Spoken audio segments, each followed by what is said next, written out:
C'est un véritable bonheur et c'est un véritable plaisir annuel de se retrouver pour annoncer la programmation que nous avons concoctée pour cette année pour notre musée du piano et principalement pour son auditorium qui est venu améliorer l'acoustique en 2010. Comme d'habitude, la programmation va du 15 mai au 15 septembre. Néanmoins, cette année, nous avons dépassé et avant et après le temps imparti, tant nous avons eu de demandes pour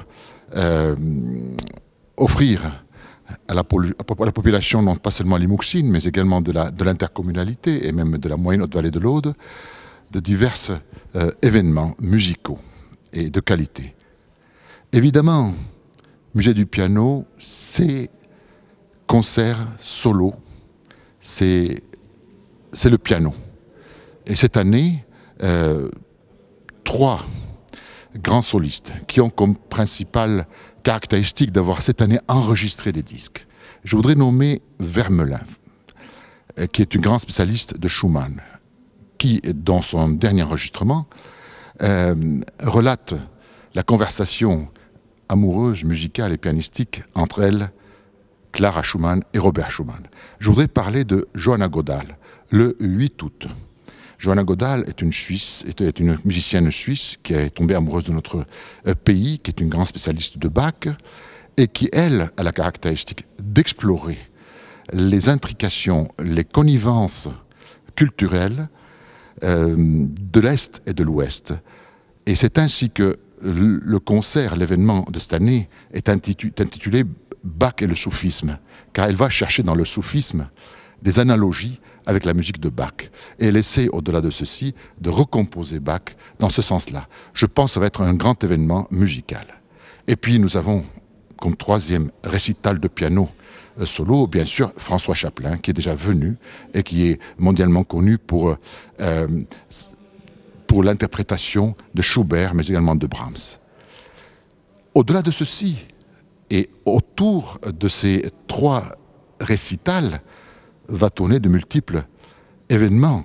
Je voudrais quand même souligner les chorales de Valeur, de l'Aude, les chorales du Lauragais, accompagnées souvent de musique lyrique ou de piano. Je voudrais également dire à tous les amoureux de jazz que cette année, nous ne les avons pas oubliés avec Le Jeune, qui est un excellent musicien de jazz qui a formé un trio et qui vient donc le 17 juillet. C'est un beau moment de jazz avec Gershwin et tous les grands classiques.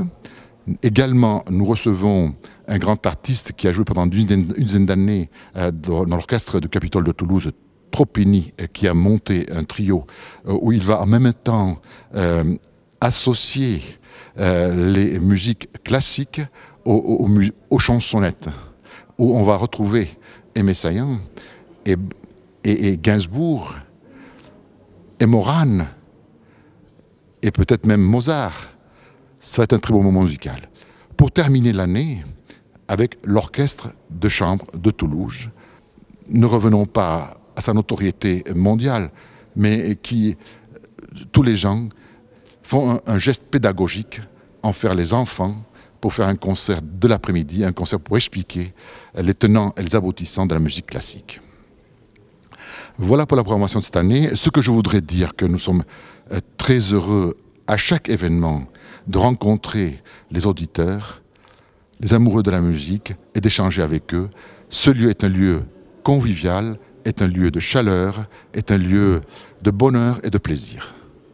Dans le cadre de la programmation de l'Auditorium 2019, je suis très heureuse de pouvoir proposer un concert le samedi 24 mai du Quatuor Isae, qui est un quatuor de 4 jeunes saxophonistes, notamment Iris Deléage, qui est une Limouxine, qui participe au Conservatoire de musique du Limouxin et qui vient d'avoir un premier prix au Conservatoire de Toulouse. Donc c'est vraiment une opportunité pour ces jeunes saxophonistes de venir en nous présentant un programme assez varié, plutôt de musique du XXe siècle. Et je pense que les Limouxins seront nombreux à venir soutenir une jeune future professionnelle pleine de talent et un quatuor plein de talent.